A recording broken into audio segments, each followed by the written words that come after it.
It's my honor to welcome back Denver's District Attorney, Mitch Morrissey, to speak to us again today. I have known Mitch for nearly 20 years, and Mitch is recognized as an expert in the use of DNA. He also is a strong advocate for victims of crime. Mitch is Vice President of the Board of Directors of Voices of Victims. Today, he is going to talk to us about domestic violence. Mitch?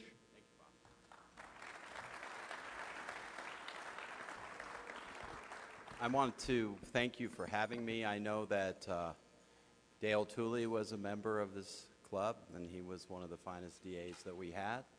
I can tell you also I do speak to other Rotary clubs, and you are the envy of those Rotaries out in Highlands Ranch and those places. But it's an honor for me to be here today, and I'm going to talk to you about something that is very important in the city of Denver and in the region that we're working on.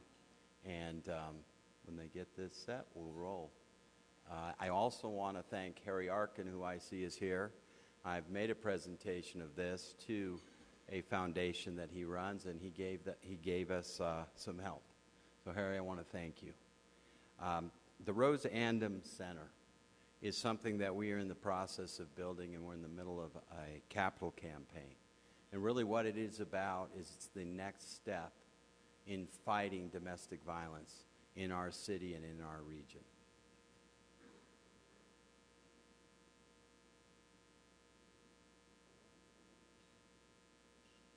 Maybe I didn't turn this on right. That's it? I got it. Come on, folks.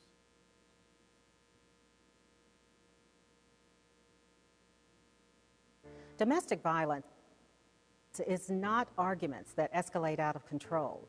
It's one partner in an intimate relationship asserting control over the other. It's about power and control. There is no typical victim of domestic violence. Statistics tell us we all could be vulnerable.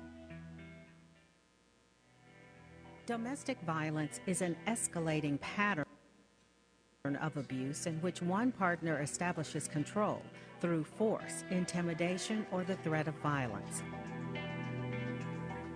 This relationship has predictable phases, as shown in the cycle of violence. There's a period of tension building, followed by an acute explosion, and then the apologetic honeymoon. So you can just advance it. This doesn't seem to be.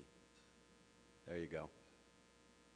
So, really what I talk about is if you can't be safe in your own home, does it really matter if we live in a safe community or not? If you could advance it one more. One more. And so to just give you some sense of the problem that we're facing in Denver, Judge Boning, who's in the audience, knows full well because Judge Boning was a judge when I started 30 years ago with domestic violence, and we have made some inroads there. The Denver police responded last year to over 4,000 domestic violence calls. Those calls resulted then in the prosecution with a partner of ours, which is a great partner, and that's the City Attorney's Office of Denver. They will prosecute the more minor domestic violence assaults. They did over 4,000 cases last year. My office, we filed felony and misdemeanor domestic violence cases all the way from third-degree assault to first-degree murder. You've probably heard of some of those domestic violence first-degree murders that we've seen based on criticism of the police department recently in the time it's taken them to get to those calls.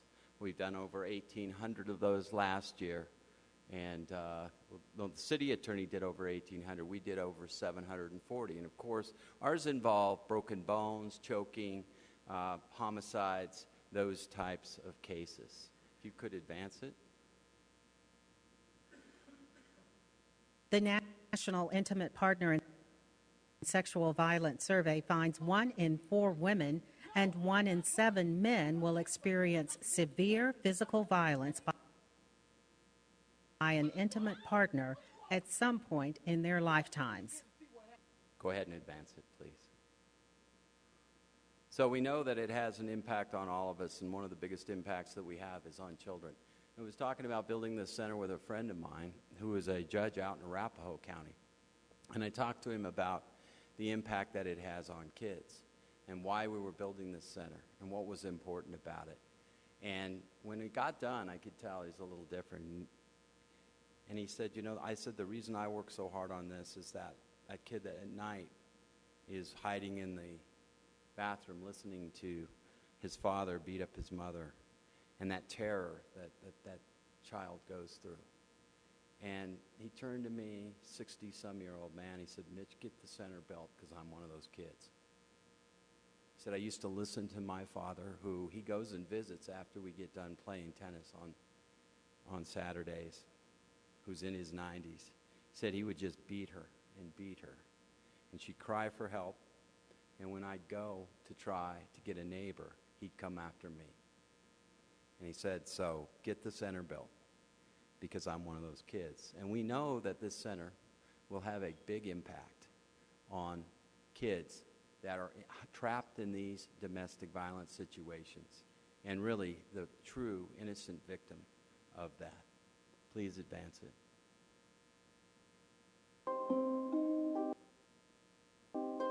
Growing up in a violent home is terrifying and traumatic. This is the reality for more than 3 million children in the United States. It's always amazing to watch children who've been around in a house with violence. They watch your hands. They study people. I think the videos are slow because of the internet that they have. They're always aware of what's happening because they're used to things moving fast, literally. So they study. They read the room. It's frightening. It's frightening.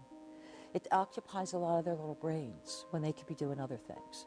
They're worried about where your hands are. If you look at drug abuse, if you look at runaway, if you look at prostitution, if you look at suicide, you are going to see that those children come from families where there's violence. If you and I could go find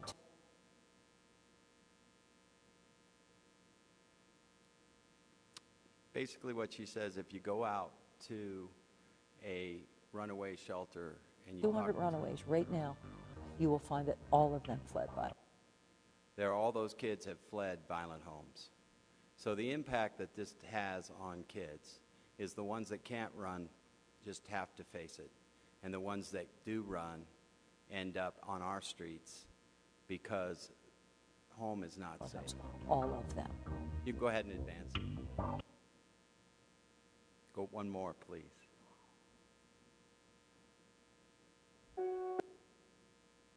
We also know that households that have domestic violence.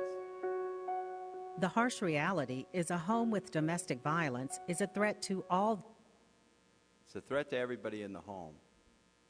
So it's a threat to the those pets. living there. 30 to 60% of perpetrators of intimate partner violence also abuse children in the household. 88% of pets living in homes with domestic abuse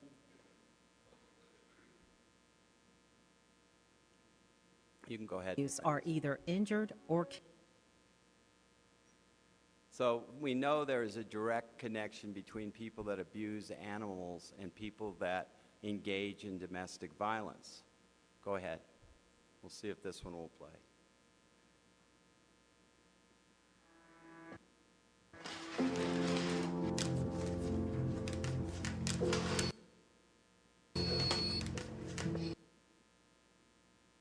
What did you say happened to the dog again?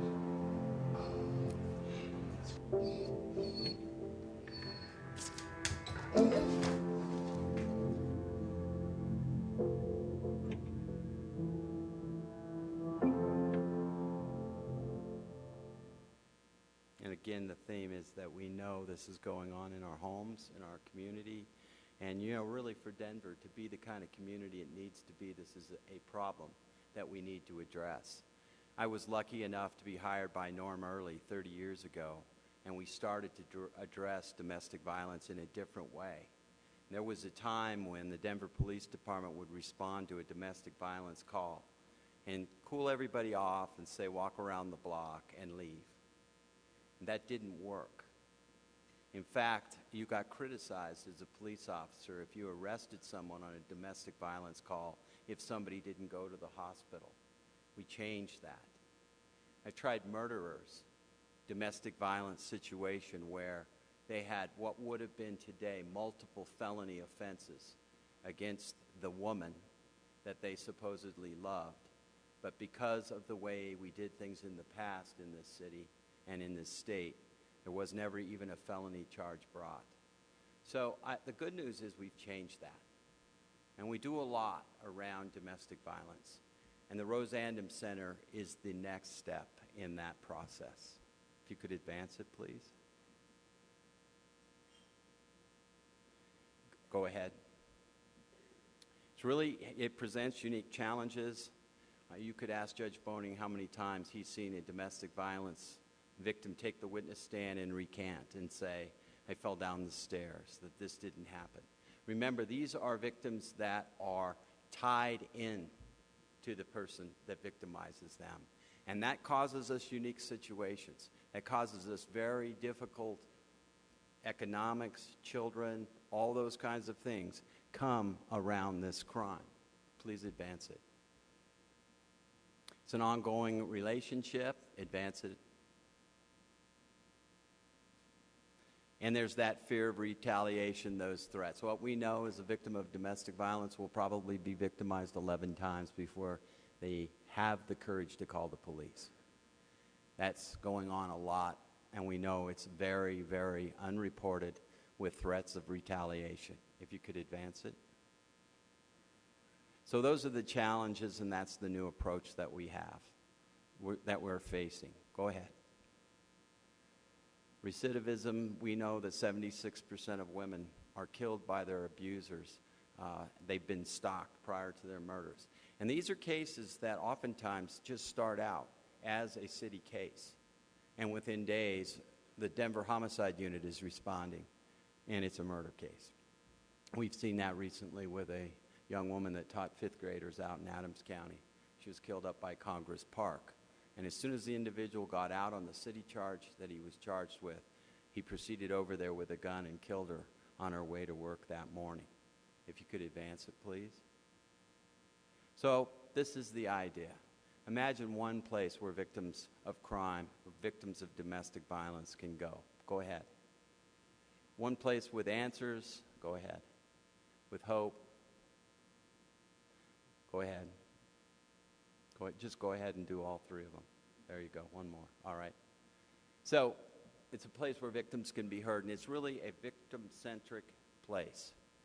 And it's a place where a victim in our system may have to contact as many as 28 or 30 different agencies. And each time they show up at that new agency, they have to fill out an intake form. And what happens is we lose them. They may be bringing their kids with them. They may not have a place to stay. All of those kinds of things. So the Rose Andom Center will be one place where they can contact all of those agencies. We will triage their situation, and we will make sure then that they get in contact with 10 or 8 or however many, depending on their situation, that they need to get in contact with. Please advance it.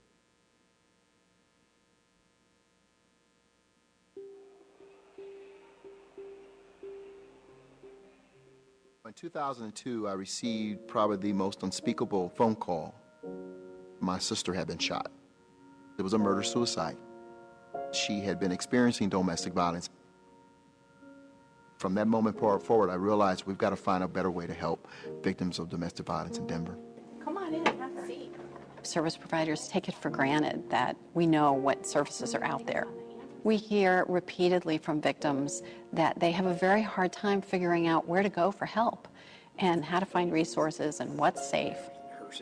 We have to say we're open for business here, and we can wrap services around you in a way that is defined by what you tell us you need. The goal is to erase that momentary challenge of where do I go, uncertainty about where I enter the system. What we're trying to do is provide a wraparound service. If they need child care, if they need shelter, if they have a pet that's locked up back at home, they can go to one place and find all of the agencies that they need to contact. When service providers start talking to each other and having working relationships with each other, it really helps increase the quality of services that victims get. And that's where we are today, is building the public and private partnerships that are necessary to really be a game changer for crime victims. You can go ahead and advance it. So the current situation, and if you just go about 3 times, you can see there's multiple agencies and all those types of services that a victim's going to need, a couple more. Those are all things that they need to reach out to start to rebuild their lives, and all of those things will start at this point of intake, one point of intake for the entire system. Go ahead. A couple more. And so I've talked about the numerous retelling of the story, the victimization, and one of the great partners in this is the mayor of Denver. Michael Hancock lost his sister to a domestic violence situation. He was called that she had been killed. He showed up. He got there actually before the police. She had been shot in the head 2 times in a car in Montbello, and the perpetrator had turned the weapon on himself. He's been a partner in this project since he was a city councilman. He's toured many of these centers throughout the United States, and he's helping us in the capital campaign to get this done. The sad thing about his story is that his sister had a teenage boy, and what we know is that most teenage boys that commit homicide in the United States kill somebody that's abusing their mother. And I think that that was the situation there, that the boy was starting to see the signs of domestic violence, and he was starting to do something and say something about it. And so his mother was breaking it off. And as a result, the Hancock family lost one of Michael's sisters. And he's been a great help in this project. Go ahead. So if you saw in that clip, you may have recognized the building. And the good news is we have the building. It's 1330 Fox. It used to be a Metro building. Then it belonged to the city of Denver. It currently belongs to Denver Public Schools. It doesn't look like this, but someday it will when we get this built and we get it paid for. Go ahead. You can skip this one. Go ahead. So what we're going to do is bring those city agencies and those nonprofits together under one roof for a coordinated approach. Please advance it. There are 80 of these across the country. There is none in Denver. There is none in the Rocky Mountain region. It would be the first. But those that we have been to, that we have seen, we know the impact. The oldest is in San Diego. It was an old public library that they converted to a domestic violence center. And it has been a huge success in trying to eradicate domestic violence there. It streamlines every agency. It helps then each agency be stronger because they are working together and not in silos. Go ahead. And this is pretty much, it gives the victim access to those services. These are complex legal issues, complex emotional issues, financial issues. All of those things can begin to be addressed at the Andom Center. This is the current view of the building. And the reason we selected this building is it's big. There's a lot of space there. The Andom Center will be on the 3rd floor. Security-wise, we'll have the entire Denver Police Department detective unit that does solely domestic violence in our city. It is the location. It's near the police department. Obviously, it's right across the street from the new courthouse. The jail's near there, the hospital's near there, and there is good transportation into that area. It's the Golden Triangle. I know people think we always put everything in the Golden Triangle, but really, when it comes to the partnership in a criminal justice situation, that is where we need to have this. So it is right there, it is centralized, and what we're hoping is that we will increase the people that will come to this place, walk in and ask questions before they wait 11 times to be victimized in a domestic violence situation. Please advance it. This is a list of our partners. Probably many of you contribute to our partners. Many of them are nonprofits. They have been around. The Battered Women's Shelter. You can see Project PAVE, which deals with juveniles and combating date rape, date violence. You can see the different groups that are there.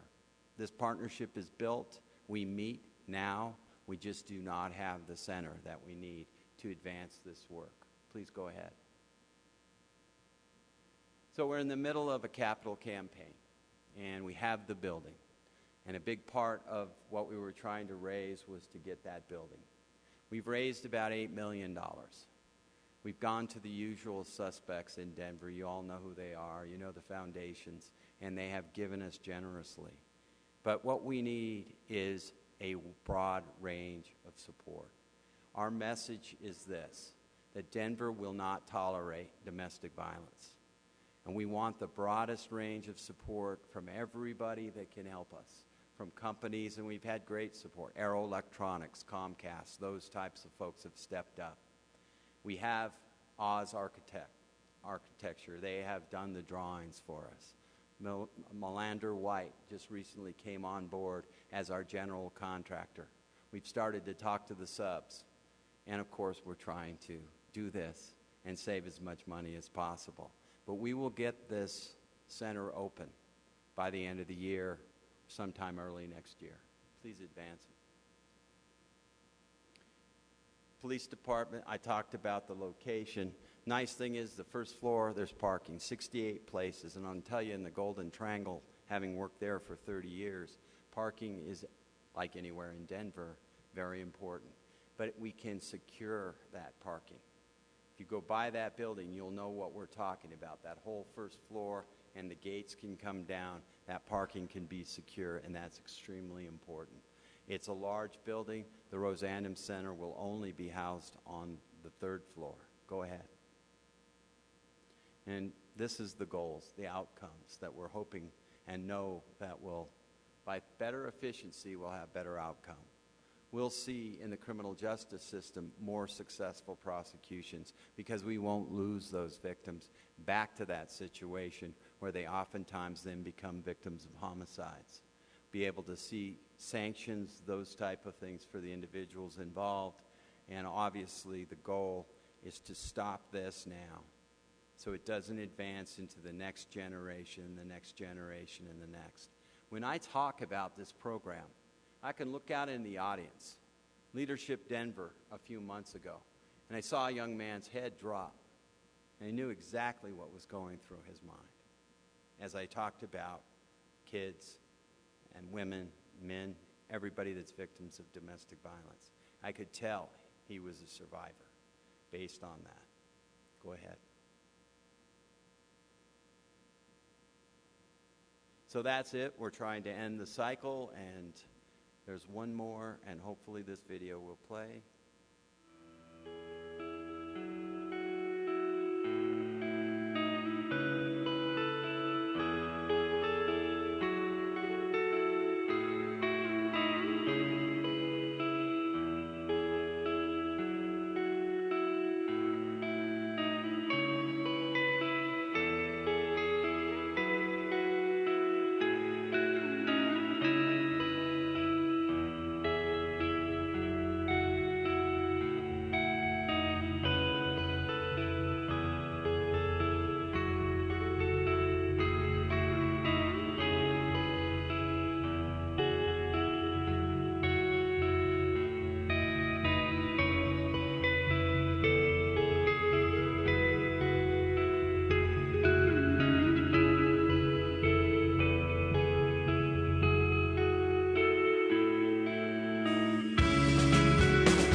Watermark, small company, young people donated that video to us in helping us hopefully get the doors open on the center. So, you know, if you have a company, if you have a foundation, if you've got a spare million, we'll ask you to consider us. It will make a difference. We know it will make a difference. So I just want to thank you for having me. I want to apologize for the technical difficulties. It's a very complex presentation, but I've never run it off the internet before, so sometimes you have to do that. But I'm honored to be here. I want to thank you, and I want to thank Bob for having me. Bob and my son and Bob's grandson were best friends growing up, and they both turned out to be good boys. So thank you.